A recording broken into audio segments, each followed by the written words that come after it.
So hello everyone, welcome back to channel. कैसे हो आप सब? आई होप सब बढ़िया होंगे, अपनी पढ़ाई काफ़ी अच्छे से कर रहे होंगे।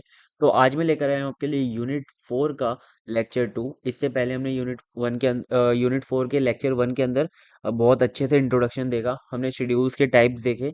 तो उन्हें जाकर प्लीज़ कंप्लीट कर लेना, मतलब कि लेक्चर 1 आपने देख लेना चाहिए, क्योंकि आपको बहुत ज़्यादा उससे क्लेरिफिकेशन मिल जाएगा कि यूनिट 4 हमारी किस के लिए है। और आपके मैंने उसके अंदर 3 PY क्वेश्चंस भी कराए हैं, तो वो कर लेना, ठीक है। यूनिट जो हमारा लेक्चर 1 है वो बहुत इंपॉर्टेंट है। अब देखो, यूनिट 4 के अंदर नेक्स्ट पार्ट आता है हमारा सीरियलाइजिबिलिटी, ठीक है। सो हमारा सीरियलाइजिबिलिटी जो होता है वो बहुत इंपॉर्टेंट टॉपिक है। उसके अंदर दो चीजें होती हैं, एक होता है कॉन्फ्लिक्ट एंड व्यू, बहुत इंपॉर्टेंट है, वो देखेंगे। एंड रिकवरेबिलिटी, ठीक है। सो रिकवरेबल भी 3 टाइप का होता है, वो सारी चीजें देखने वाले हैं। तो देखो, हमने लेक्चर 1 के अंदर ये पढ़ा था, जो हमारे शेड्यूल्स होते हैं वो हमारे या तो सीरियल हो सकते हैं या तो नॉन सीरियल हो सकते हैं, देख सकते हो आप, है ना। जो हमारे नॉन सीरियल शेड्यूल हो सकते हैं वो हमारे सीरियलाइजेबल हो सकते हैं या तो नॉन सीरियलाइजेबल हो सकते हैं। तो हमारे जो सीरियलाइजेबल शेड्यूल्स होते हैं वो दो तरीके से पता लगाए जाते हैं, एक तो कॉन्फ्लिक्ट शेड्यूल और एक हमारे व्यू शेड्यूल से, ठीक है। तो आज हम यही चीज़ें देखने वाले हैं, बिल्कुल भी चिंता मत करना, बिल्कुल एक एक चीज़ बहुत अच्छे से बता दूंगा। और उसके साथ हम 2 PYQ सॉल्यूशन भी करेंगे जो कि न्यूमेरिकल हैं और बहुत इजी हैं। मैंने जो आपको बताया था कि जो न्यूमेरिकल आते हैं और बहुत इजी आते हैं उनको मैं करवा दूंगा, ठीक है। चिंता मत करना। चलो स्टार्ट करते हैं। सबसे पहले आता है हमारा व्हाट इज सीरियलाइजिबिलिटी, ठीक है। पहले मैं आपको ये बता दूं, अगर टेस्टिंग ऑफ सीरियलाइजिबिलिटी आता है तो आपको कॉन्फ्लिक्ट एंड व्यू सीरियलाइजेबल को समझा के आना है, ठीक है।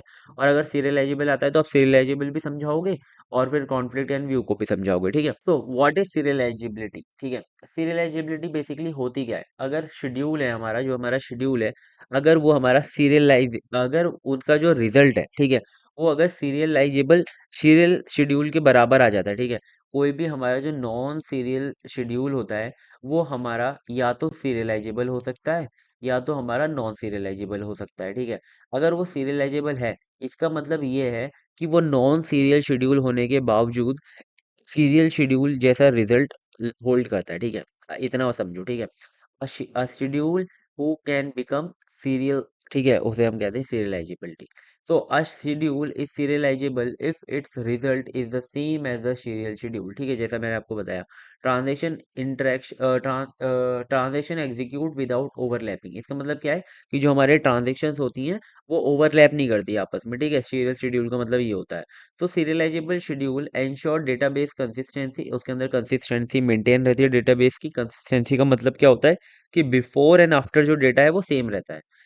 Is maintain even when transaction are executed concurrently, ठीक है। अगर हमारे ये है ना, मतलब कि सीरियलाइजेबल शेड्यूल का क्या मतलब है कि आपके जो ऑपरेशंस हैं वो कॉन्करेंटली रन किए गए हैं, यानी कि पैरेलल वे में रन किए गए हैं, एक साथ मल्टीपल ऑपरेशंस रन किए गए हैं, लेकिन फिर भी जो उनकी कॉन्करेंसी है, उनकी जो मतलब करेक्टनेस है वो हमेशा सही रहेगी, ठीक है। सीरियलाइजेबल की सीरियल की तरह रहेगी। सो ये होता है हमारा सीरियलाइजिबिलिटी, और कुछ नहीं है, बस छोटा सा कॉन्सेप्ट है, ठीक है। अब आता है हमारा इसकी इंपॉर्टेंस क्या है कि ये डेटाबेस के अंदर देखो कंसिस्टेंसी को मेंटेन करके रखता है ना। अवॉइड अनएक्सपेक्टेड बिहेवियर, है ना, कोई भी अनएक्सपेक्टेड बिहेवियर नहीं आता, आपका सब कुछ सेम रहता है ना। कॉन्फ्लिक्ट बिटवीन ट्रांजैक्शंस, है ना, उनको नहीं लाने देता, अवॉइड करता है उन्हें। इज अ की property of concurrency control mechanism in DBMS, ठीक है। तो बेसिक सी बात है कि आजकल मतलब कि देखो, पहली बात तो ना मैं आपको बता दूं, पहला लेक्चर प्लीज देख लेना, तब आपको चीजें समझ में आएंगी, ठीक है। तो देखो, यहाँ आप आजकल क्या होता है कि मल्टीपल ऑपरेशंस हमेशा एक टाइम पे रन हो रहे होते हैं। तो हमें भाई सीरियलाइजिबिलिटी की बहुत ज़्यादा इम्पोर्टेंस ज़रूरत है, ठीक है। उसके बिना काम नहीं हो सकता, क्योंकि अगर एक ट्रांजैक्शन पहले कंप्लीट होगा देन दूसरा ट्रांजैक्शन स्टार्ट होगा, अगर हम इस चक्कर में पड़े रहेंगे तो टाइम बहुत वेस्ट होगा, ठीक है। तो हमें सीरियलाइजिबिलिटी की बहुत ज़्यादा ज़रूरत है, तो ये हमारी इंपॉर्टेंस हो गई, ठीक है। अब देखो, अब आता है हमारा टाइप्स ऑफ सीरियलाइजिबिलिटी। इसको आप टेस्टिंग भी लिख सकते हो, मतलब कि आप कॉन्फ्लिक्ट और व्यू से ही टेस्ट करते हो। तो देखो, सबसे पहले ना आप चेक करते हो कि आपका शेड्यूल जो है वो सीरियल है कि नहीं है, ठीक है। सबसे पहले आपने जैसे चेक किया कि वो सीरियल है या नहीं है, ठीक है। अब आप आपका जो शेड्यूल है वो नॉन सीरियल आ गया, ठीक है।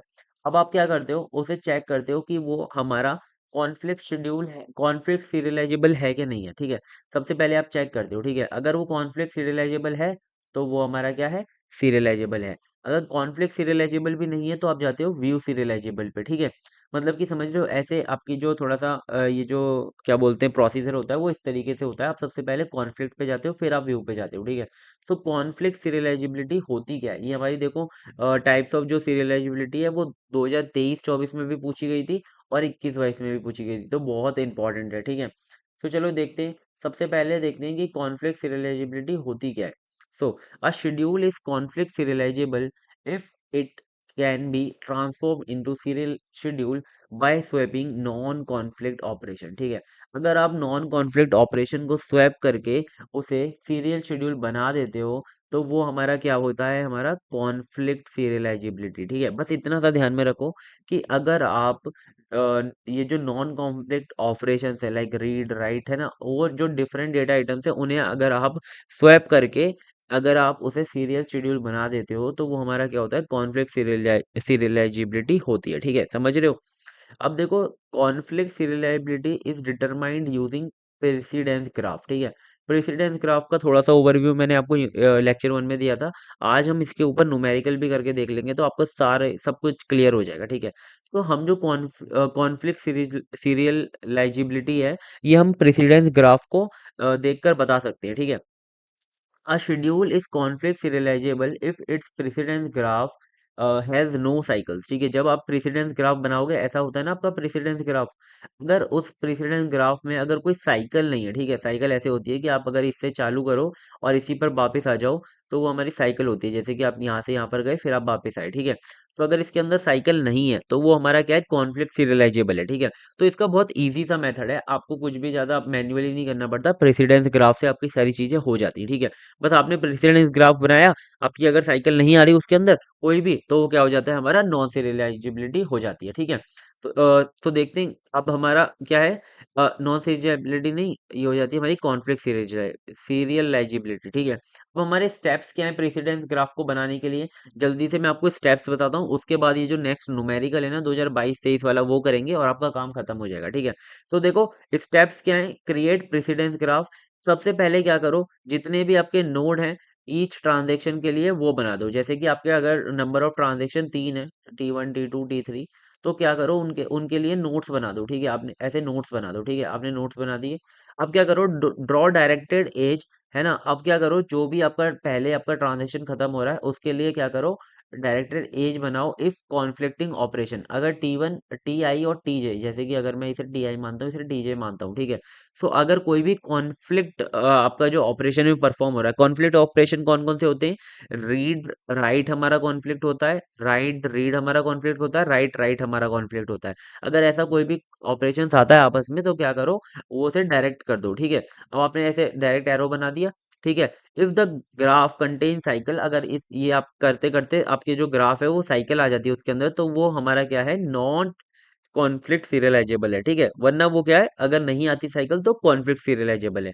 अब देखो, इसको हम पूरे टॉपिक को हम बहुत अच्छे से समझेंगे ये वाले न्यूमेरिकल के साथ, ठीक है। ये वाला टॉपिक है ना, देखो थ्योरी तो बस इतनी होती है, ठीक है। ये जो थ्योरी आपकी खत्म हो गई, ठीक है। इसके टॉपिक पे पूरे 10 नंबर का, सात आपके में 7 नंबर का आएगा, हमारी में 10 नंबर में आया था। ये वाला जो न्यूमेरिकल है 2022-23 में बहुत इंपॉर्टेंट न्यूमेरिकल है ना। तो चलो जल्दी से न्यूमेरिकल को समझ, ये हमारा क्वेश्चन AQ 2022-23 में आया था, बहुत इंपॉर्टेंट क्वेश्चन है, ऐसा क्वेश्चन अब भी आ सकता है। अब देखो, ये जो क्वेश्चंस होते हैं ना, इनका जो प्रोसेस होता है वो काफी इजी होता है, इस वजह से बहुत लोग, मतलब आप लोग क्या करोगे कि बहुत इजी है तो जल्दीबाजी में करोगे। बस इसमें ये गेम है कि भाई आपको कॉन्सेंट्रेटली करना है, कि मतलब एकदम आराम से करना है, कि मतलब आपकी कोई भी वैल्यू गलत ना आप उतार लो, ठीक है। तो देखो यहाँ पर क्वेश्चन क्या है, consider the transactions T1 T2 and T3, हमारे पास 3 ट्रांजेक्शंस हैं, and the schedule S1 and S2, हमारे पास 2 शेड्यूल हैं, है ना। अब हमें क्या चेक क्या करना है, इसमें क्वेश्चन क्या है कि state whether each schedule is serialisable और नॉट। अब इन दोनों शेड्यूल को हमें चेक करना है कि ये दोनों शेड्यूल हमारे सीरियलाइजेबल हैं या नहीं है, ठीक है। तो एक एक करके चेक करेंगे। If a schedule is serialisable, अगर आप कहते हो कि वो जो शेड्यूल है हमारा सीरियलाइजेबल है, write down equivalent serial schedule, ठीक है। और फिर आपको क्या करना पड़ेगा, उस शेड्यूल को सीरियली भी लिखना पड़ेगा। देखो हम यहाँ पर बेसिकली नॉन सीरियल शेड्यूल ही आते हैं हमारे पास, जो कि कॉन्फ्लिक्ट कर रहे होते हैं उनके आपस में जो ऑपरेशन हैं, तो हमें वो सीरियली लिखना पड़ेगा कि कैसे वो सीरियलाइजेबल हैं, ठीक है।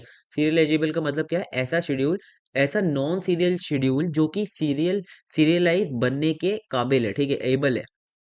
सो यहाँ पर हमारे पास देखो ट्रांजेक्शन है यहाँ पे T1 T2 एंड T3, ठीक है। आप देख सकते हो हमें ट्रांजेक्शन से कुछ भी नहीं लिखना है, हमें सीधा फोकस करना है शेड्यूल पर, ठीक है। तो आप देख सकते हो यहाँ पर हमारे पास दो शेड्यूल है, ठीक है। तो आपको क्या करना है, इन शेड्यूल से को लेकर आपको क्या बनानी है, आपको टेबल बनानी है, ठीक है। तो टेबल कैसे बनाते हैं मैं आपको एक बार बता देता हूँ, ठीक है। तो सबसे पहले हमें क्या देखना है कि हमारे पास नंबर ऑफ ट्रांजेक्शन कितने हैं, ठीक है। तो हमारे पास कितने ट्रांजेक्शन है, 3 है, ठीक है। तो हमारी 3 कॉलम बनेंगी और हम किसके लिए बना रहे हैं, S1 के लिए बना रहे हैं। सबसे पहले हम शेड्यूल 1 लेंगे, ठीक है। तो आपको सबसे पहले ऐसे लिख लेना है S1, है ना। और जो टेबल है वो कुछ जैसे हमारी टेबल होती है बिल्कुल वैसी बनानी है जैसे मैंने आपको ट्रांजेक्शन में बताई थी, ऐसे टेबल बना लिया आपने।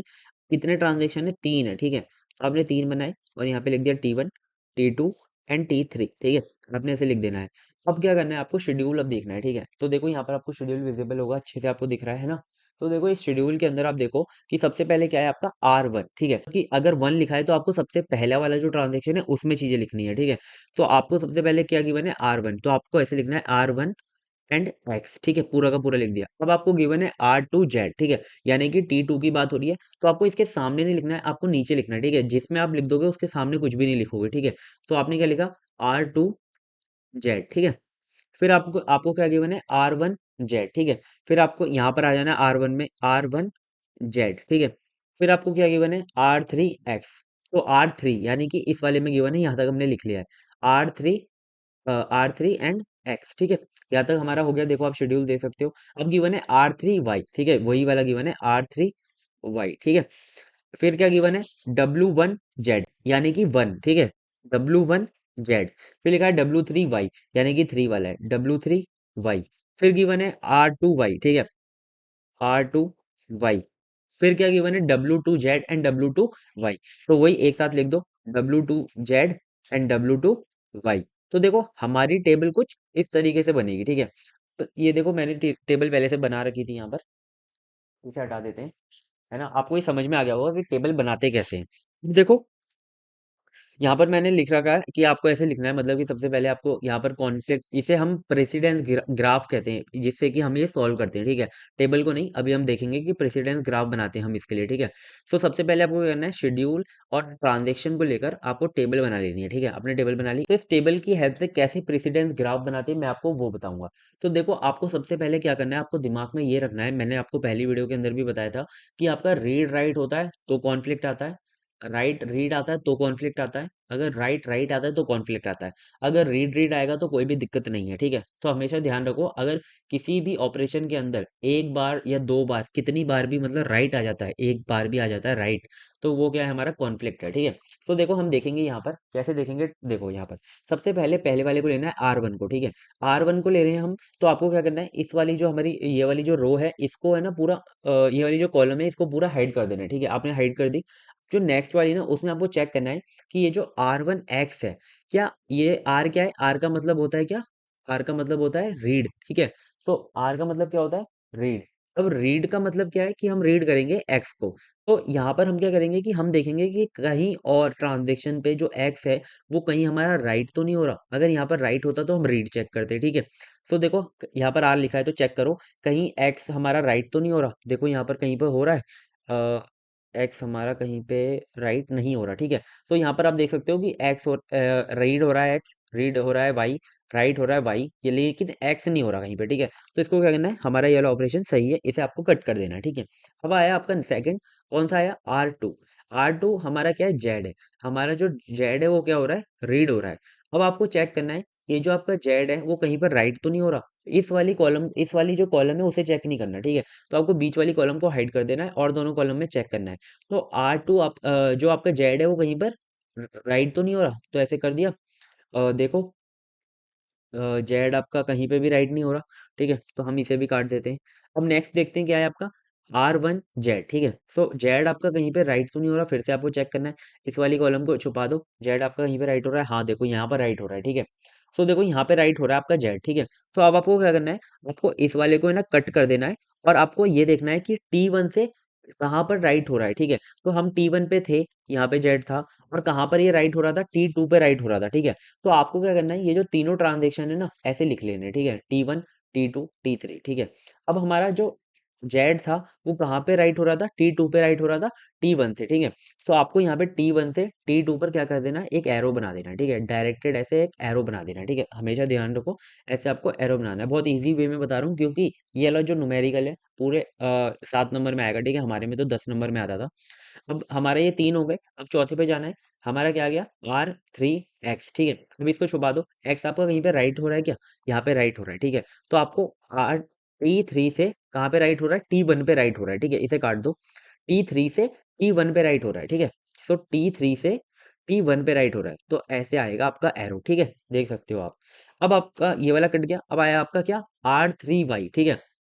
सो R3Y को यहाँ पर ऐसे छुपा दो, और देखो R3 आपका जो आपका Y है वो कहीं पे राइट तो नहीं हो रहा, Y आपका यहाँ पे राइट हो रहा है, ठीक है, देख सकते हो आप। तो T3 से T2 पे राइट हो रहा है, ठीक है। तो T3 से T2 पे राइट हो रहा है, तो आपको ऐसे एरो बना देनी है, ठीक है। आपने ऐसे एरो बना दी, आई होप आपको समझ में आ रहा है।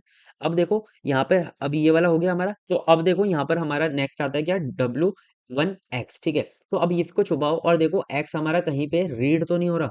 देखो यहाँ पर ये जो है हमारा राइट हो गया, ठीक है। अब ये कहाँ पर, अब ये चेक करना है कि राइट के बाद रीड तो नहीं हो रहा, राइट के साथ राइट तो नहीं हो रहा, दोनों आपको चेक करने हैं। राइट के साथ राइट होगा तब भी कॉन्फ्लिक्ट आएगा, राइट के साथ अगर रीड होगा तब भी कॉन्फ्लिक्ट आएगा, ठीक है। तो इसको छुपाओ और चेक करो कहीं पर जो आपका एक्स है वो रीड तो नहीं हो रहा, चेक करो कहीं पे रीड नहीं हो रहा, कहीं पे राइट तो नहीं हो रहा, नहीं हो रहा, तो इसे काट दो, ठीक है। ऐसे ही W1Y के साथ चेक करो कहीं पर हो रहा है, हाँ, यहाँ पर हो रहा है भाई आपका, ठीक है। तो आप इसे काटो, ठीक है। तो ये T3 से T2 पे जा रहा है, ठीक है। तो T3 से T2 पर पहले से ही आपका एरो बना हुआ है, तो कोई दिक्कत नहीं है, आप ऐसे ही रहने दो, ठीक है। तो ये हो गया, ये वाले को चेक करो, ये वाला कोई किसी में नहीं जाएगा, ठीक है। तो ये सारे आप काट सकते हो, ठीक है। अगर आपका सेम हो जाता है ना, तब भी आप मतलब कि आपका वहां पर कट रहा है तो आप काट सकते हो, ठीक है। तो ये हो गया आपके सारे ऑपरेशन, और आपका ये जो ग्राफ है वो बन गया, ठीक है। तो इतना आपको अब तक क्लियर होगा, हमारा जो ट्रांजेक्शन वाला ये जो प्रेसिडेंस ग्राफ था वो ये होता है, ठीक है। अब इस प्रेसिडेंस ग्राफ से हम कहते कैसे पता लगाएंगे कि ये जो हमारा ये शेड्यूल है वो हमारा सीरियलाइजेबल है या नहीं है, ठीक है। अब देखो आपको ये चेक करना है कि आपके ग्राफ में कोई लूप या फिर कोई साइकिल तो नहीं बन रही है। मतलब ये समझो कि साइकिल वो होती है कि अगर आप T1 से स्टार्ट करो और T1 पर आप वापस आ पा रहे हो या नहीं आ पा रहे, ठीक है। जैसे कि आप T1 से T2 पर जा रहे हो, लेकिन T2 से आप क्या कर रहे हो, आप वापस नहीं आ सकते, ठीक है। अगर आप T1 से कहीं पे और नहीं जा सकते, T3 से आप T1 पे जा सकते हो, T2 पे जा सकते हो, लेकिन T3 पर वापस नहीं आ सकते, ठीक है।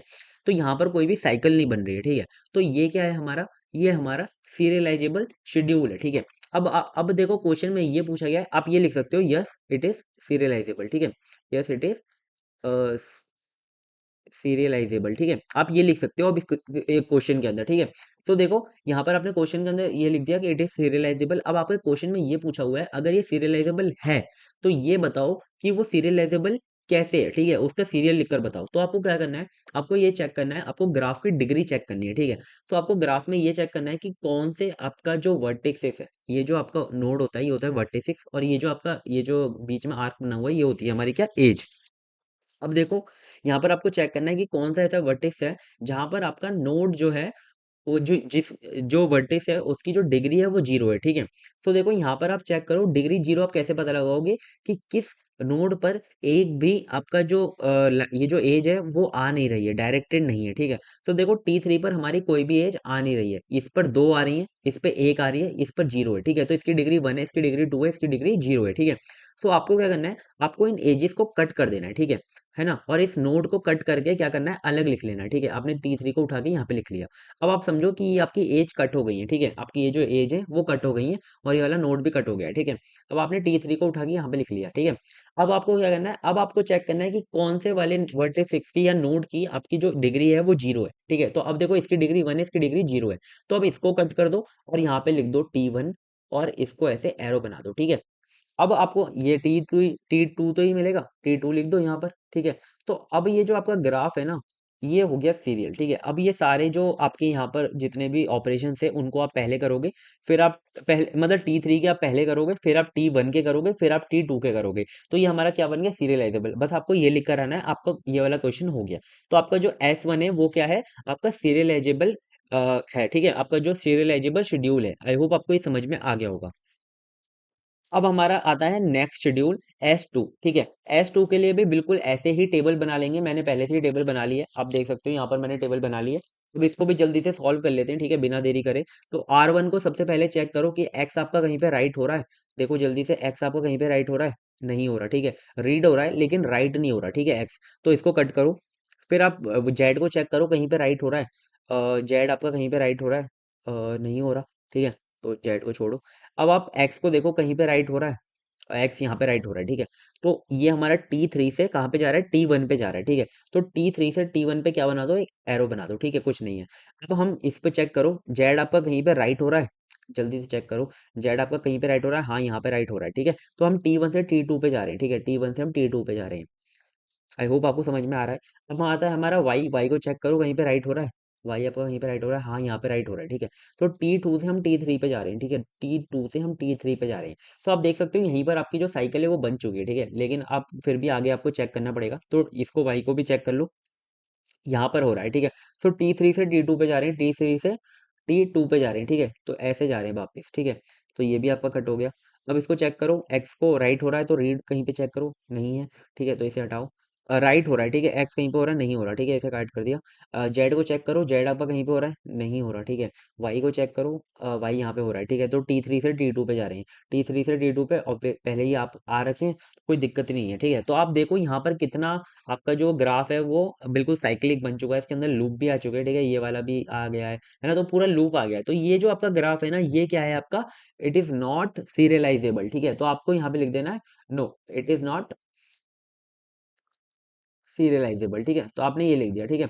सो ये वाला आपका आंसर कंप्लीट हो गया, आपको बस ऐसे ही करके आना था, ठीक है। सो आपने ये बता दिया। अब हम आगे बढ़ते हैं, जो हमारा है व्यू सीरियलाइजेबिलिटी, ठीक है। सो आई होप आपको इतना समझ में आ गया होगा कि सीरियलाइजेबल जो आपका जो शेड्यूल है, सीरियलाइजेबल है या नहीं, वो कैसे चेक करते हैं, और अगर आपका सीरियलाइजेबल है तो उसे कैसे सीरियल में लिखते हैं, ठीक है। तो आई होप आपको ये क्वेश्चन बहुत अच्छे से समझ में आ गया। तो आई होप आपको न्यूमेरिकल समझ में आ गया होगा, वो बहुत इंपॉर्टेंट न्यूमेरिकल है, प्लीज उसे कर लेना, ठीक है। और एक दो और भी कर लेना, मैं आपको शायद प्रोवाइड करा दूंगा, टेलीग्राम चैनल ज्वाइन कर लेना, वहाँ पर प्रोवाइड करा दूंगा और न्यूमेरिकल्स, है ना। तो देखो सबसे पहले आता है हमारा, अब हमारा जो नेक्स्ट आता है वो आता है हमारा व्यू सीरियलाइजेबिलिटी, ठीक है। तो व्यू सीरियलाइजेबिलिटी भी बहुत इंपॉर्टेंट है। ये क्या होता है हमारा? ये भी वही मेथड है कि view serializability ensure that a non serial schedule produce the same results as a serial schedule by maintaining the consistency of database operation, ठीक है।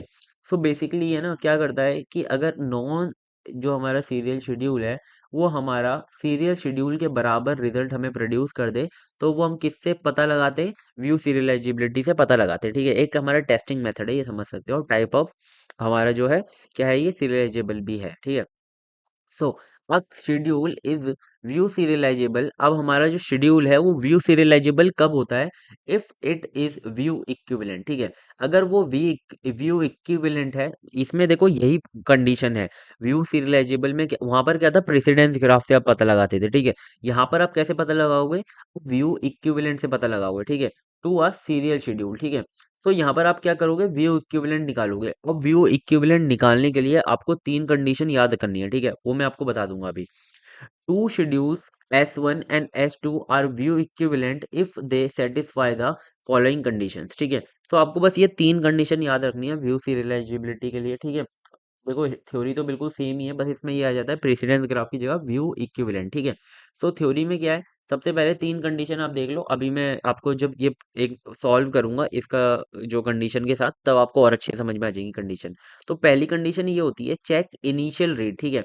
आपका जो इनिशियल रीड होना चाहिए वो तो दोनों शेड्यूल हैं उसमें से जो अगर T1 ने पहले शेड्यूल में अगर T1 ने जो है पहला रीड किया है, ठीक है, तो T2 जो S2 है उसके अंदर भी T1 ने ही रीड करना चाहिए, ठीक है। ये हमारा इनिशियल रीड का होता है। अब आता है हमारा चेक अपडेट। अगर इसके अंदर अगर पहले वाले के अंदर कोई कॉन्फ्लिक्ट आ रहा है, यानी कि अगर आपका राइट रीड आ रहा है ना, तो इसके अंदर भी राइट रीड आना चाहिए, ठीक है। अभी बस आपको ओवरव्यू दे रहा हूँ, अभी जब सब एग्जांपल बताऊंगा तब अच्छे से समझा दूंगा, ठीक है। ये सेकंड कंडीशन होती है। थर्ड कंडीशन ये होती है कि अगर फाइनल राइट पहले शेड्यूल में T1 ने किया है तो दूसरे शेड्यूल में भी T1 ने ही करना चाहिए। ऐसे ही T2 अगर करता है तो T2 को ही करना चाहिए, ठीक है। फाइनल राइट कौन कर रहा है वो देखते हैं, ठीक है।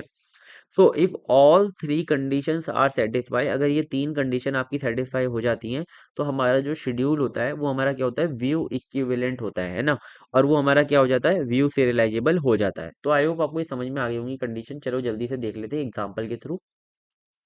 सो देखो यहाँ पर हमारे पास दो शेड्यूल है, ठीक है।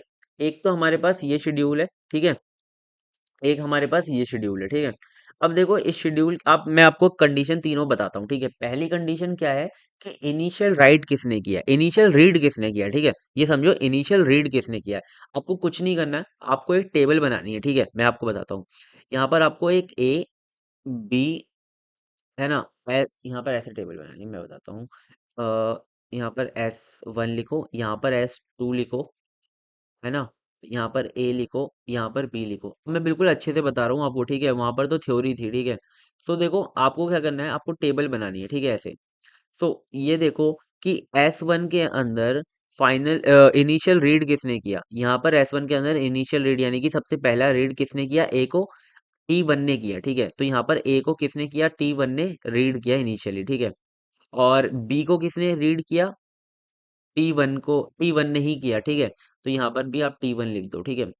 अब ये देखो कि आपका जो टी इनिशियल जो फाइनल राइट है आपका, जो आर को ए को, सॉरी सॉरी सॉरी, ए को फाइनल जो राइट है वो किसने किया, ठीक है। तो यहाँ पर देखो आपका, यहाँ पर एक बार ए को राइट किया, फिर देखो फाइनल राइट किसने किया, ए को और कहीं पे राइट किया गया है, हाँ यहाँ पे राइट किया गया है। तो T2 ने क्या किया है, फाइनल राइट किया है ए को, ठीक है। तो यहाँ पे लिख दो T2, ठीक है, समझ रहे हो। अब इसके अंदर बी को देखो कि बी को फाइनल राइट किसने किया है, ठीक है। तो यहाँ पर देखो बी यहाँ पर राइट हुआ है, लेकिन फाइनली अगर देखें तो बी को T2 ने राइट किया है, ठीक है। तो यहाँ पर T2 लिख दो, ठीक है। ऐसे टेबल बनाओ, बिल्कुल ईजी है, ठीक है। तो देखो आई होप आपको समझ में आ गया होगा कि आपको रीड राइट कैसे देखना है ना। दो चीजें तो आपको समझ में आ गई, ठीक है। ये देखो, है ना। अब नेक्स्ट, अब आपको S2 के अंदर यही सेम चीजें देखनी है, ठीक है। सबसे पहले देखो कि ए को इनिशियल रीड किसने किया है, ठीक है। तो यहाँ पर इनिशियल रीड को ए को किया है T1 ने, ठीक है। तो यहाँ पर ऐसे लिख दो T1, ठीक है। अब देखो बी को किसने किया है, बी को किया है, बी को किसने किया है इनिशियल रीड, बी को इनिशियल रीड किसने किया है, यहाँ पर किया है किसने, T1 ने, ठीक है। तो यहाँ पर देखो किसने किया है, T1 ने किया है, यहाँ पे लिख दिया हमने, ठीक है। अब देखो कि आपका जो क्या बोलते हैं, ए को फाइनल राइट किसने किया है। तो यहाँ पे देखो एक बार यहाँ पे राइट किया है, लेकिन यहाँ पर भी एक बार राइट किया है, और देखो नीचे, तो T2 ने हमारा जो है फाइनल राइट किया है, ठीक है। तो यहाँ पर क्या लिख दो, T2 लिख दो। अब ऐसे ही बी का भी देख लो, बी का किसने किया है, यहाँ पर T2 ने किया है, ठीक है। तो देखो यहाँ पर जो हमारा है ना, ये सारी कंडीशन मैच हो गई, ठीक है। हमारी जो इनिशियल रीड वाली और इनिशियल राइट वाली सारी कंडीशन मैच हो गई, आप देख सकते हो, ठीक है। ये वाली कंडीशन भी मैच हो गई, ये वाली कंडीशन भी मैच हो गई, ठीक है। अब आपको क्या करना है, आपको कॉन्फ्लिक्ट चेक करना है, ठीक है। आपको बस एक कंडीशन चेक करनी है कि आपका राइट रीड दोनों में कहाँ कहाँ पर आ रहे हैं और कितनी बार आ रहे हैं, ठीक है। बस आपको ये चेक करना है। तो आपको ना मैं यहाँ पर है ना वो बता देता हूँ कि कॉन्फ्लिक्ट कहाँ कहाँ पर आ रहा है, ठीक है। आपको कौन सा कॉन्फ्लिक्ट, यार नहीं हटा सकते, एक मिनट ना, इसे मैं एक काम करता हूँ, डिलीट ही कर देता हूँ, ठीक है। तो आपको समझ में आ गया कि इनिशियल रीड और जो इनिशियल जो जो फाइनल राइट है वो हमारा कंडीशन सही है, ठीक है। यहाँ पर मैं लिख देता हूँ, जो आपका रीड था इनिशियल और जो आपका फाइनल राइट था, वो वाली कंडीशन हमारी क्या है, करेक्ट है, ठीक है, दोनों के लिए। अब हमारी जो बीच वाली कंडीशन है ना, वही हमें चेक करनी है, ठीक है। तो आपको बस ये चेक करना है, राइट और रीड वाला कॉन्फ्लिक्ट कहाँ पर आ रहा है, ठीक है। सो देखो यहाँ पर राइट ये हुआ ए को, फिर उसके बाद यहाँ पर रीड हुआ ए, ठीक है। तो एक कॉन्फ्लिक्ट तो ये हो गया, ठीक है। इसे हम क्या कहते हैं, डर्टी रीड कहते हैं, ठीक है, डर्टी रीड। दूसरा कहाँ पर आया कि यहाँ पर हमने बी को राइट किया, फिर हमने यहाँ पर बी को रीड किया, ठीक है। तो दो कॉन्फ्लिक्ट आ गए आपके, ठीक है। ये आपका डब्ल्यू आर हो गया और ये भी आपका डब्ल्यू आर हो गया, ठीक है। अब यहाँ पर देखो जल्दी से, यहाँ पर आया आपका, ए को आपने राइट किया और ए को इसने रीड कर लिया, ठीक है। तो एक आपका ये कॉन्फ्लिक्ट आ गया डब्ल्यू आर, ठीक है। यहाँ पर दो आए हैं, ठीक है। और यहाँ पर देखो बी को आपने राइट किया और यहाँ पर बी को इसने रीड कर लिया, ठीक है। तो यहाँ पर भी दो कॉन्फ्लिक्ट आ गए, राइट राइट और रीड वाले, ठीक है। तो ये वाली कंडीशन भी आपकी ट्रू हो गई। अब आपकी तीनों कंडीशन ट्रू हो गई, इसका मतलब क्या है कि आपका ये जो है व्यू सीरियलाइजेबल है, बिल्कुल व्यू सीरियलाइजेबल का आपको न्यूमेरिकल नहीं आने वाला है, आपको बस थ्योरी आने वाली है और उसके साथ एक एग्जाम्पल समझा के आ जाना, ठीक है। सो व्यू सीरियलाइजेबल हो गया, ठीक है। तो देखो इनिशियल रीड ऐसे चेक करते हैं जैसा मैंने आपको ऊपर बताया था, बिल्कुल वैसे ही कर लेना। अपडेट रीड ये देख लो, ऐसे कंडीशन आप चेक कर सकते हो, है ना। जो मैंने आपको बताया बिल्कुल वैसे करना, ठीक है। तो ये आप पढ़ सकते हो, ठीक है। सो आई होप आपको समझ में आ गया होगा। अब देखो conflict serializable equal to view serializable, ठीक है। सो बेसिक सी बात ये है कि अगर हमारा जो शेड्यूल है वो कॉन्फ्लिक्ट सीरियलाइजेबल है, तो वो हमेशा हमारा व्यू सीरियलाइजेबल होगा, ठीक है। लेकिन अगर हमारा कोई जो हमारा शेड्यूल है वो अगर व्यू सीरियलाइजेबल है, तो इसका मतलब जरूरी नहीं है कि वो हमारा कॉन्फ्लिक्ट सीरियलाइजेबल भी होगा, ठीक है। अब व्यू सीरियलाइजेबल शेड्यूल में not be conflict serialisable if it is involve blind rights, ठीक है। अगर उसके अंदर ब्लाइंड राइट्स है तो वो भाई कॉन्फ्लिक्ट सीरियलाइजेबल नहीं होगा, ठीक है। सो आई होप आपको ये समझ में आ गया होगा पूरा टॉपिक जो हमारा कॉन्फ्लिक्ट और व्यू सीरियलाइजेबल का था। बस देखो कॉन्फ्लिक्ट वाले में जो था न्यूमेरिकल था वो मैंने आपको बहुत अच्छे से समझा दिया। व्यू के अंदर थ्योरी आती है और जो ये न्यूमेरिकल आता है मैंने आपको ये भी एग्जांपल बहुत अच्छे से बता दिया, जो मैंने आपको कंडीशन बताई है बस वो चेक करना, ठीक है। अब आता है हमारा क्या, एक काम करता हूँ मैं यहाँ पर इससे फ्री यहाँ पर एक चीज मेंशन कर देता हूँ अपडेट वाले में, कि यहाँ पर भाई राइट रीड कॉन्फ्लिक्ट चेक करो, ठीक है। ये मैंने मेंशन कर दिया, ठीक है। तो आई होप आपको ये समझ में आ गया होगा। अब आता है हमारा नेक्स्ट टॉपिक आता है रिकवरेबिलिटी, ठीक है। तो देखो यहाँ पर हमने क्या देखा था कि हमारा देखो हमारा जो शेड्यूल था नॉन सीरियल में क्या हो सकता है, एक तो सीरियलाइजेबल हो सकता है, तो सीरियलाइजेबल में दो चीजें हो सकती थी, या तो कॉन्फ्लिक्ट या तो व्यू, ठीक है। तो हमने ये वाला जो साइड है पूरा खत्म कर लिया, ठीक है। अब आता है हमारा नॉन सीरियलाइजेबल, ठीक है। नॉन सीरियलाइजेबल हमारा क्या हो सकता है, हमारा वो रिकवरेबल भी हो सकता है या नॉन रिकवरेबल भी हो सकता है, ठीक है।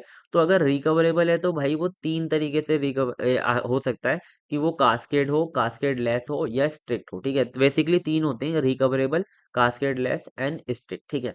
तो चलो एक एक समझ लेते हैं। कास्केड में आपको एक और बार बताया था, मैंने लेक्चर 1 में भी बताया था कि जो हमारा कास्केड होता है ना, कास्केड का मतलब ये होता है कि अगर कोई हमारा शेड्यूल कास्केड है, तो अगर वो फेल हो जाता है, ठीक है, तो उसकी वजह से क्या होगा कि अगर एक कंडीशन मतलब कि उसकी वजह से फेल हो जाती है, तो हमारी बहुत सारी कंडीशन जो है रोल बैक करेंगी, ठीक है, वापस पहुंच जाएंगी अपनी जगह पर, ठीक है। मतलब कि एक फेलियर की वजह से बहुत सारे फेलियर्स होंगे। अब हम समझते हैं, चलो जल्दी से इस वाले टॉपिक पर आते हैं, रिकवरेबिलिटी। What is recoverability? 2022 से इसमें पूछा गया था, ठीक है। और इसका जो न्यूमेरिकल आया था वो वो भी करवा दूंगा, चिंता मत करना, ठीक है। तो वो आपके सारे न्यूमेरिकल्स वगैरह तो हो ही जाएंगे। तो देखो recoverability ensure that the database remain consistent even if transaction fails और रोल बैक, ठीक है। अगर आपका ट्रांजेक्शन कोई फेल हो जाता है या रोल बैक हो जाता है, फिर भी जो हमारी रिकवरेबिलिटी है वो ये इंश्योर करती है कि आपका जो डेटाबेस है वो हमेशा हमारा क्या रहे, कंसिस्टेंट रहे, ठीक है। मतलब कि फेल हो जाना मतलब क्या होता है, फेल हो जाने का मतलब ये होता है कि अगर कोई सिस्टम फेलियर आ गया, ठीक है, अगर कोई आपकी दिक्कत आ गई, कोई है ना इनसफिशिएंट कुछ भी, मतलब फेल हो गया, ठीक है। और अगर आपका जो ट्रांजेक्शन है वो रोल बैक हो गया, ठीक है, वापस चले गया, तो आपका जो रिकवरेबिलिटी है ना ये इंश्योर करता है कि आपका जो डेटा है वो सेफ रहे, कोई भी डेटा आपका लॉस ना रहे हो जाए, ठीक है। So it means one transaction should commit only if all the other transaction it depend on have committed successfully, ठीक है। बेसिक सी बात ये है कि अगर दो ट्रांजेक्शन है, ठीक है, T1 एंड T2, तो T1 अगर हमारा T2 पर डिपेंड कर रहा है, तो T1 हमारा तभी कमिट करेगा जब T2 हमारा कमिट कर देगा, ठीक है। बस इतना सा समझो, अभी मैं एग्जांपल से बताऊंगा और अच्छे से समझ में आ जाएगा, ठीक है। सो देखो ये हमारा नॉन रिकवरेबल शेड्यूल है जो कि हमारा बहुत बैड है, ठीक है। चलो इसको समझते हैं। यहाँ पर क्या हुआ कि दो दो हमारे ट्रांजेक्शन है। R1 ने क्या, T1 ने क्या किया कि राइट किया A को, ठीक है। T2 ने क्या किया, रीड को A कर लिया। तो यहाँ पर क्या हो गया, एक हमारा डर्टी रीड तो हो ही गया, है ना, रीड कर लिया। अब इसने क्या किया, रीड करने के बाद इसे कमिट कर दिया, ठीक है, कमिट कर दिया। और इसने क्या किया, इसने भाई रोल बैक कर लिया, कोई फेलियर आ गया, इसने रोल बैक कर लिया, ठीक है। तो यहाँ पर भाई इसने कमिट कर दिया है, ठीक है। तो इसका मतलब क्या हुआ, T1 राइट डेटा टू ए, ठीक है, T1 ने तो ए में कुछ लिख दिया था। T2 ने क्या किया कि T1 ने जो डेटा लिखा था उसे रीड कर लिया, ठीक है। T2 ने क्या किया, आप कमिट कर दिया ट्रांजेक्शन को, जो कि किस पे डिपेंड कर रही थी, T1 के डेटा पे डिपेंड कर रही थी। तो अब हमारा क्या हुआ कि T1 जो है फेल हो गया, यहाँ पर हमारा जो T1 है वो फेल हो गया और रोल बैक कर गया, making the data used by T2 invalid. ठीक है, अब जो हमारे T2 ने डेटा यूज किया, यानी कि अगर जैसे कि यहाँ पे डेटा इसने राइट किया था 100, ठीक है, पहले डेटा 20 था, ठीक है, इसने इसके अंदर 80 प्लस करके 100 कर दिया था, ठीक है। तो अब हमारा जो T2 ने क्या डेटा रीड किया, 100 रीड किया, ठीक है, और इसने यहाँ पर सेव भी कर दिया, लेकिन ये यहाँ पर रोल बैक कर गया, किस पर, 20 पर रोल बैक कर गया। तो यहाँ पर जो T2 ने क्या किया है, डेटा हमारा इनवैलिड जो है रीड कर लिया है, यूज कर लिया है, ठीक है। तो हमारा ये क्या हो गया, ये हो गया हमारा नॉन रिकवरेबल शेड्यूल। इसे आप भाई रिकवर नहीं कर सकते क्योंकि यहाँ पर कमिट हो गया है, ठीक है। अगर यहाँ पे कमिट नहीं होता और रोल बैक कर जाता तो ये हमारा रिकवरेबल हो जाता, ठीक है, समझ रहे हो।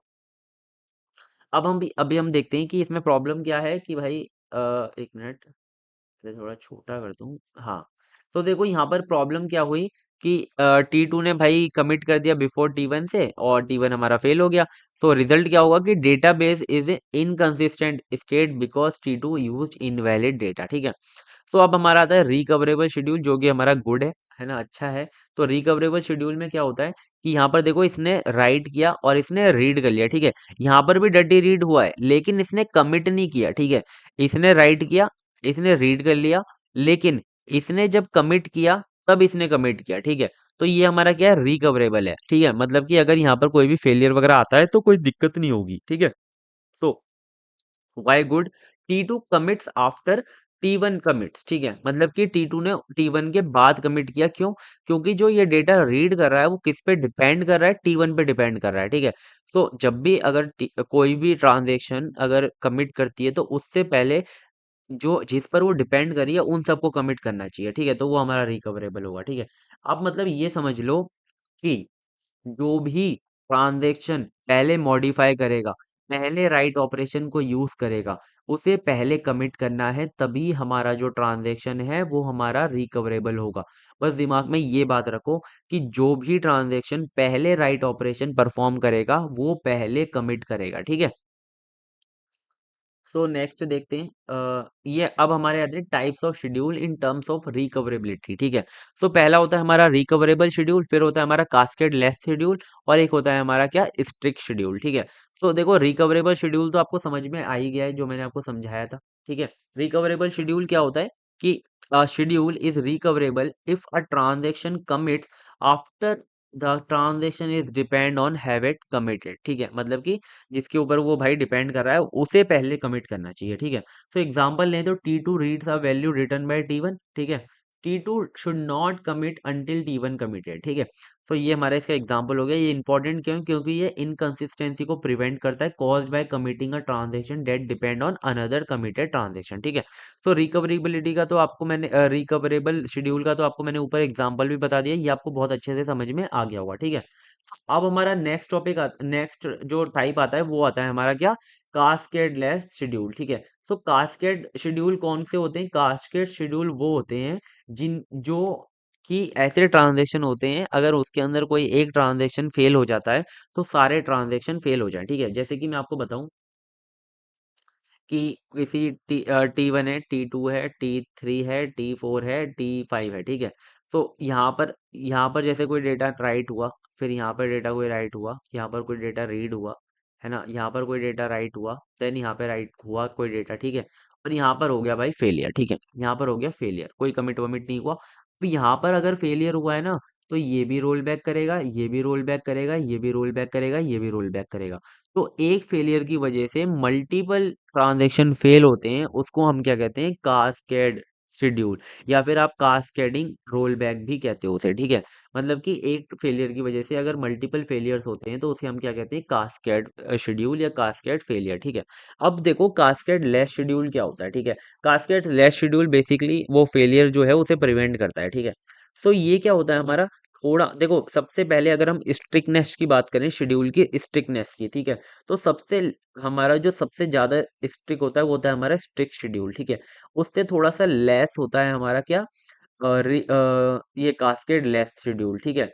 अब उससे भी थोड़ा लेस होता है वो होता है हमारा रिकवरेबल, ठीक है, और उससे भी नॉन रिकवरेबल आ जाएगा जो कि रिकवर ही नहीं हो पाएगा, ठीक है। तो ये हमारा स्ट्रिक्टनेस होती है तीनों की, ठीक है।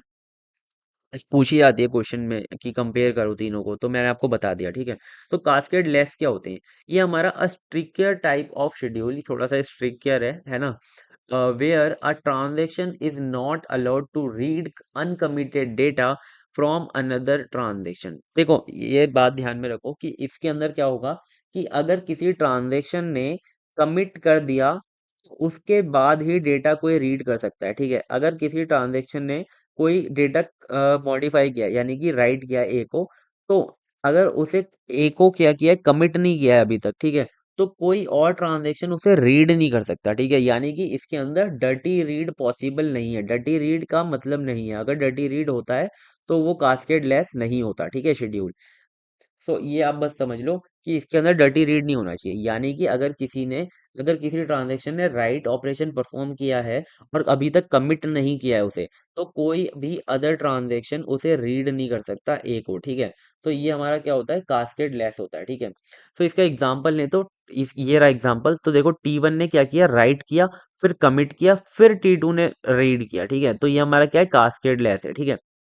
Why important, prevent cascading rollbacks. ये हमारा कास्केडिंग रोलबैक्स को प्रिवेंट करता है, क्योंकि देखो जब हमने ये वाला एग्जांपल लिया T1 T2 T3 T4, तो यहाँ पर इसने राइट किया, ठीक है, यहाँ पर इसने राइट किया, है ना, और यहाँ पर इसने रीड किया, देन यहाँ पर इसने रीड या राइट कुछ भी किया, तो यहाँ पर इसने कमिट ही नहीं किया, ठीक है। तो यहाँ पर अगर फेलियर हो जाता है तो ये भी रोल बैक, ये भी रोल बैक, ये भी रोल बैक। तो ये क्या कर रहे हैं, कास्केडिंग रोल बैक्स को क्या कर रहे हैं, प्रिवेंट कर रहे हैं, ठीक है। One failure cause many transaction to be fail, ठीक है। सो आई होप आपको ये कास्केड लेस समझ में आ गया होगा। अभी देखो हम एग्जांपल देखेंगे तो और अच्छे से समझ में आ जाएगा जब हम न्यूमेरिकल करेंगे, ठीक है, जो पिछली बार आए थे। So why it is better, ये बेटर क्यों है भाई? तो T2 waits for T1 to commit before reading data, ठीक है। तो इससे क्या होगा, कास्केडिंग रोलबैक हमारे अवॉइड होंगे। अब हमारा नेक्स्ट आता है सबसे स्ट्रिक्ट, जिसका नाम ही स्ट्रिक्ट है कि स्ट्रिक्ट शेड्यूल है, ठीक है। जैसे कि उसके अंदर राइट के बाद भाई आप रीड नहीं कर सकते थे। अब राइट तो कर सकते थे राइट के बाद, लेकिन रीड नहीं कर सकते थे, ठीक है। तो लेकिन स्ट्रिक्ट शेड्यूल में क्या है कि भाई आप ना तो रीड कर सकते हो, ना तो आप राइट कर सकते हो, ठीक है। मतलब कि क्या है कि अगर एक ट्रांजेक्शन ने आपका राइट ऑपरेशन परफॉर्म कर दिया ए के ऊपर, और अगर इसने अभी तक कमिट नहीं किया है, तो कोई भी ट्रांजेक्शन ना तो उसे रीड कर सकता है ए को, और ना ही कोई भी ट्रांजेक्शन उसे राइट कर सकता है ए को, ठीक है, बिना कमिट करे, ठीक है, समझ रहे हो। तो ये हमारा क्या होता है, स्ट्रिक होता है। The strictest type where no transaction can read और write a value modified by another transaction until that transaction has committed और रोल बैक, ठीक है। मतलब कि अगर ट्रांजेक्शन कमिटेड है तो कर सकते हो, या रोल हो गया है बैक तो भी कर सकते हो, ठीक है, लेकिन वैसे नहीं कर सकते बिना अगर इनके इन कंडीशन के, ठीक है। तो ये इंपॉर्टेंट क्यों है? क्योंकि ये रिकवरी को बहुत ईजी बना देता है, because no uncommitted changes are access by other transaction, ठीक है। तो इसका जल्दी से एग्जांपल देख लेते हैं कि T1 ने अगर राइट किया है, तो T2 को अगर कुछ भी ऑपरेशन करना है तो उसे भाई वेट करना पड़ेगा जब तक कि T1 कमिट ना कर दे। तो इसने कमिट कर दिया, अब रीड कर लो यार, कुछ भी करो, ठीक है। तो ये हमारा क्या है, बेस्ट है, ठीक है, ये बेस्ट है ना। देखो ऐसे कर सकते हो कि रिकवरेबल जो है हमारा, वो क्या है, ये गुड है, ठीक है। और इन नॉन रिकवरेबल क्या है हमारा, बैड है, ठीक है। और कास्केड लेस क्या है हमारा, कास्केड लेस हमें हमारा बेटर है, ठीक है। और हमारा जो स्ट्रिक्ट है वो क्या है, हमारा बेस्ट है, ठीक है। ये हमारी क्या है, इसकी कंपैरिजन करोगे तो ऐसा आएगा, ठीक है। अब जल्दी से इसका एक एग्जाम्पल देख लें जो कि हमारा 2022 से इसमें आया था। तो देखो बहुत इंपॉर्टेंट एग्जाम्पल है, देखो एग्जाम्पल नहीं क्वेश्चन है, मतलब कि जो बहुत इंपॉर्टेंट है। तो देखो यहाँ पर हमें क्या पूछा था कि कंसीडर, हमें तीन शेड्यूल दिए थे S1, जल्दी से इसका चेंज करता हूँ। हमें तीन शेड्यूल दिए थे S1, ये भी नहीं, ये रखते हैं। हमें तीन शेड्यूल दिए थे S1 S2 S3, ठीक है। ये देखो आपको तीन शेड्यूल दे रखे थे, ठीक है। Determine whether each schedule is strict, cascadeless, recoverable और नॉन रिकवरेबल। आपको ये बताना था कि इसमें से कौन से शेड्यूल स्ट्रिक्ट हैं, कास्केडलेस हैं, या रिकवरेबल हैं, या नॉन रिकवरेबल हैं, ठीक है। हमें ये बताना था, और ये बताना था कि स्ट्रिक्टेस्ट मतलब कि रिकवरेबिलिटी कितनी है, ठीक है, सबकी। तो चलो देखते हैं। अगर अगर ऐसा क्वेश्चन आता है तो देखो कैसे करते हैं। सबसे पहले इसकी क्या करनी है, आपको टेबल बनानी है, ठीक है। आपको सबसे पहले पहला शेड्यूल लेना है, आपका जो पहला शेड्यूल है वो ये है, ठीक है। ये वाला जो है आपका पहला शेड्यूल है, ठीक है। अब जो आपका पहला शेड्यूल है उसमें क्या गिवन है, सबसे पहले तो ये देख लो कि मैक्सिमम नंबर कितना जा रहा है, R1 R2 और R3 तक जा रहा है, 3 से ऊपर कुछ नहीं है, ठीक है। तो आपके जो नंबर ऑफ ट्रांजेक्शन होंगे वो 3 होंगे, ठीक है, ये याद रखो। तो आपके ट्रांजेक्शन कितने, 3 है। तो आपको ऐसे 3 लिख लेना है, ठीक है, एक टेबल बना के T1 T2 एंड T3 लिख लेना है, ठीक है। अगर R1 X है तो उसे R1 X में लिख दो, फिर R2 Z है तो R2 Z लिख दो, ठीक है। फिर आपका क्या गिवन है, R1 Z, तो फिर आप R1 Z लिख दो, ठीक है। फिर आपका गिवन है R3 X, ठीक है, तो फिर आपने R3 X लिख दिया। ऐसे ही आपने क्या करना है, पूरी एक टेबल बना लेनी है, ठीक है। तो देखो हमने क्या किया, बिल्कुल ये जो हमारे शेड्यूल गिवन थे उसके हिसाब से हमने टेबल बना ली, ठीक है। ये देखो जल्दी से बता रहा हूँ। यहाँ पर जो हमारा R1 था वो ये रहा, R2 था हमारा ये रहा, है ना। ऐसे ही अगर आप ये W3 ये देखोगे ना, W3Y ये रहा, ठीक है। ऐसे ही आपको पूरा बना लेना, ठीक है। अब आपको बस कमिट का याद रखना है कि अगर हमारा R3 W1 Z के बाद, ठीक है, W1 Z के बाद अगर हमारा कमिट C1 आ रहा है तो आपको क्या कर देना है, T1 के अंदर कमिट कर देना है, ठीक है। और कहाँ पर आ रहा है कमिट, अगर हमारा W3Y के बाद कमिट आ रहा है तो आपने कमिट बना देना है। बिल्कुल ऐसे ही टेबल बना देनी है, ठीक है। समझ में आ गई होगी यार, टेबल बनाना हमने उसके अंदर भी देखी थी, सीरियलाइजेबिलिटी के अंदर, ठीक है। तो ये आपको आई होप मतलब समझ में आ गई होगी, ठीक है। तो आपको समझ में आ गई, अब आपको क्या करना है, आपको चेक करनी है कंडीशन, ठीक है। तो रिकवरेबिलिटी की कंडीशन ये होती है, अगर किसी भी ट्रांजेक्शन ने पहले राइट किया है तो वही ट्रांजेक्शन पहले कमिट करेगा, ठीक है। तो वो हमारा क्या है, रिकवरेबल है, ठीक है। वो हमारा क्या है, रिकवरेबल है। और कास्केड लेस की बात करें तो अगर किसी ट्रांजेक्शन ने अगर राइट किया है तो उसके कमिट करने से पहले कोई भी अदर ट्रांजेक्शन उसे रीड नहीं कर सकता, राइट कर सकता है, ठीक है। तो ये हमारा होता है कास्केड लेस। स्ट्रिक्ट में क्या होता है, अगर किसी भी ट्रांजेक्शन ने राइट ऑपरेशन परफॉर्म किया है तो कोई और ट्रांजेक्शन ना तो रीड कर सकता है उस डेटा को, ना ही राइट कर सकता है उस डेटा को, ठीक है। तो ये होता है हमारा स्ट्रिक्ट। तो सबसे पहले हम चेक करेंगे रिकवरेबल, ठीक है। तो रिकवरेबल चेक करेंगे कि सबसे पहले किसने राइट ऑपरेशन को परफॉर्म किया है। तो सबसे पहले हमारा राइट ऑपरेशन परफॉर्म किया है T1 ने, ठीक है। तो T1 ने सबसे पहले राइट ऑपरेशन परफॉर्म किया, उसके बाद हमारा राइट ऑपरेशन परफॉर्म किया है T3 ने, ठीक है। सबसे पहला T1 ने किया, फिर T3 ने किया, फिर हमारा T2 ने किया, ठीक है। और अब कमिट देखो, कमिट सबसे पहले किसने किया, T1 ने किया, राइट। फिर किसने किया, T3 ने किया, राइट। फिर किसने किया, T2 ने किया, राइट, ठीक है। तो हमें ये चेक हो गई कि रिकवरेबल तो है, ठीक है। ये वाली कंडीशन चेक, तो हमने रिकवरेबल के ऊपर क्या लगा दिया, टिक लगा दिया, ठीक है। अब आता है हमारा next cascade less. Cascade less के अंदर चेक करो कि देखो यहाँ पर हमारा राइट ऑपरेशन कहाँ हुआ है, ठीक है। यहाँ पे तो रीड हुआ, यहाँ पे भी रीड हुआ, यहाँ पे भी रीड हुआ, यहाँ पे रीड हुआ। यहाँ पर हमारा एक्स जो है वो रीड राइट हुआ, ठीक है। एक्स हमारा क्या हुआ, राइट हुआ। उसके बाद इसने डायरेक्टली कमिट कर दिया, ठीक है। तो कोई दिक्कत नहीं आई, यहाँ पर कोई भी दिक्कत नहीं आई, ठीक है, ये चलेगा। अब यहाँ पर राइट हुआ, है ना, उसके बाद इसने डायरेक्टली कमिट कर दिया, कोई दिक्कत नहीं आई, ये ठीक है, ठीक है। अब इसके बाद यहाँ पे राइट हुआ, है ना, उसके बाद राइट है, कोई दिक्कत नहीं है, ये बिल्कुल चेक है, कंडीशन बिल्कुल ठीक है, ठीक है। तो ये कास्केड लेस भी है, ठीक है। अब हमें चेक करनी है क्या, स्ट्रिक्ट वाली कंडीशन, ठीक है। स्ट्रिक्ट वाली कंडीशन चेक करो, राइट कहाँ पर आ रहा है, ये आ रहा है हमारा राइट। राइट के बाद क्या कोई रीड राइट हो रहा है, नहीं हो रहा, कमिट हो रहा है डायरेक्टली, सही है कंडीशन। यहाँ पर आ रहा है राइट, इसके बाद कुछ हो रहा है, नहीं हो रहा भाई, कमिट हो रहा है, सही है कंडीशन। यहाँ पर आ रहा है राइट, तो यहाँ पर किसी और ट्रांजेक्शन में कुछ नहीं हो रहा है, इसी वाले ट्रांजेक्शन में हो रहा है, वो भी अलग वाले डेटा पे, ठीक है। तो राइट हुआ, यहाँ पर इस वाले को राइट किया, फिर इस वाले को राइट किया, कोई दिक्कत नहीं है, कमिट हो गया, सही है, ठीक है। तो ये हमारा क्या है, स्ट्रिक्ट भी है, कास्केड लेस भी है, रिकवरेबल भी है।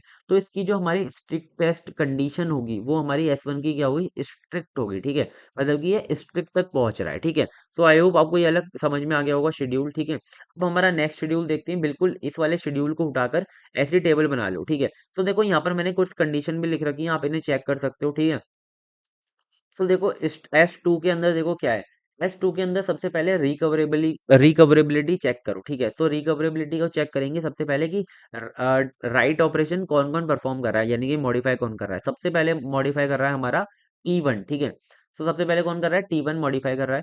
फिर उसके बाद कौन मॉडिफाई कर रहा है, T3 मॉडिफाई कर रहा है, ठीक है। उसके बाद कौन मॉडिफाई कर रहा है, T2 मॉडिफाई कर रहा है, ठीक है। और अब देखो कमिट कौन कौन कर रहा है, सबसे पहले कमिट कौन कर रहा है, हमारा T1 कमिट कर रहा है, ठीक है। फिर हमारा कौन कमिट कर रहा है, T2 कमिट कर रहा है, ठीक है। किसको कमिट करना चाहिए, T3 को कमिट करना चाहिए, तो कौन कमिट कर रहा है, T2 कमिट कर रहा है, ठीक है। तो हमारा ये कंडीशन फेल हो गई, और ये जो हमारा जो क्या बोलते हैं ये क्या है, रिकवरेबल नहीं है, ठीक है। कास्केड भी चेक कर लो एक बार। कास्केड भी आप चेक करोगे तो देखो यहाँ पर राइट के बाद रीड ऑपरेशन परफॉर्म हो रहा है क्या? अभी तो इसमें तो नहीं हो रहा, ठीक है। तो ये अभी ये वाली ये तो ठीक है, ठीक है। अब हम इस वाले को देखो, इस पे राइट हो रहा है और यहाँ पर वाई पर रीड हो रहा है, ठीक है, बिना कमिट हुए। तो ये हमारा कास्केड लेस तो नहीं है, ठीक है, और ये स्ट्रिक्ट भी नहीं है, ठीक है, आप चेक कर लेना। तो ये क्या है, हमारा नॉन रिकवरेबल शेड्यूल है। जो हमारा S2 है ना, ये हमारा क्या है, नॉन रिकवरेबल शेड्यूल है। आई होप आपको ये क्लियर होगा। अब हमारा नेक्स्ट आता है S3। S3 में भी आपको वही शेड्यूल को उठा के पूरी टेबल बना लेनी है, ठीक है। आपने टेबल बना ली। अब देखो चेक करो सबसे पहले रिकवरेबिलिटी, ठीक है। सो रिकवरेबिलिटी कैसे चेक करते हैं? सबसे पहले देखो राइट ऑपरेशन कौन परफॉर्म कर रहा है, हमारा T1 परफॉर्म कर रहा है, ठीक है। दूसरा राइट ऑपरेशन कौन परफॉर्म कर रहा है, मतलब कि ये कौन कर रहा है, ये कर रहा है, ठीक है, लास्ट वाला, ठीक है। तो ये कर रहा है T3, ठीक है, T3 कर रहा है। अब लास्ट इसमें कौन परफॉर्म कर रहा है यहाँ पर, ये वाला वाई वाला, ठीक है, यानी कि T2 कर रहा है, ठीक है। अब चेक करो कि कौन कौन कमिट कर रहा है। सबसे पहले कमिट किया T1 ने, ठीक है। फिर कौन किसने कमिट किया, T3 ने, ठीक है। फिर किसने कमिट, फाइनल राइट, ठीक है, फाइनल राइट देखना है। फिर किसने कमिट किया, T2 ने, ठीक है। तो ये हमारा क्या है, कंडीशन ठीक है, ये हमारा रिकवरेबल तो है, ठीक है, इतना चेक हो गया। चेक करो कास्केड लेस। कास्केड लेस में क्या चेक करते हैं कि राइट के बाद रीड नहीं होना चाहिए, ठीक है। तो देखो यहाँ पर हमारा एक्स जो है हमारा राइट हुआ, फिर उसने डायरेक्टली कमिट कर दिया, कंडीशन ठीक है, ठीक है।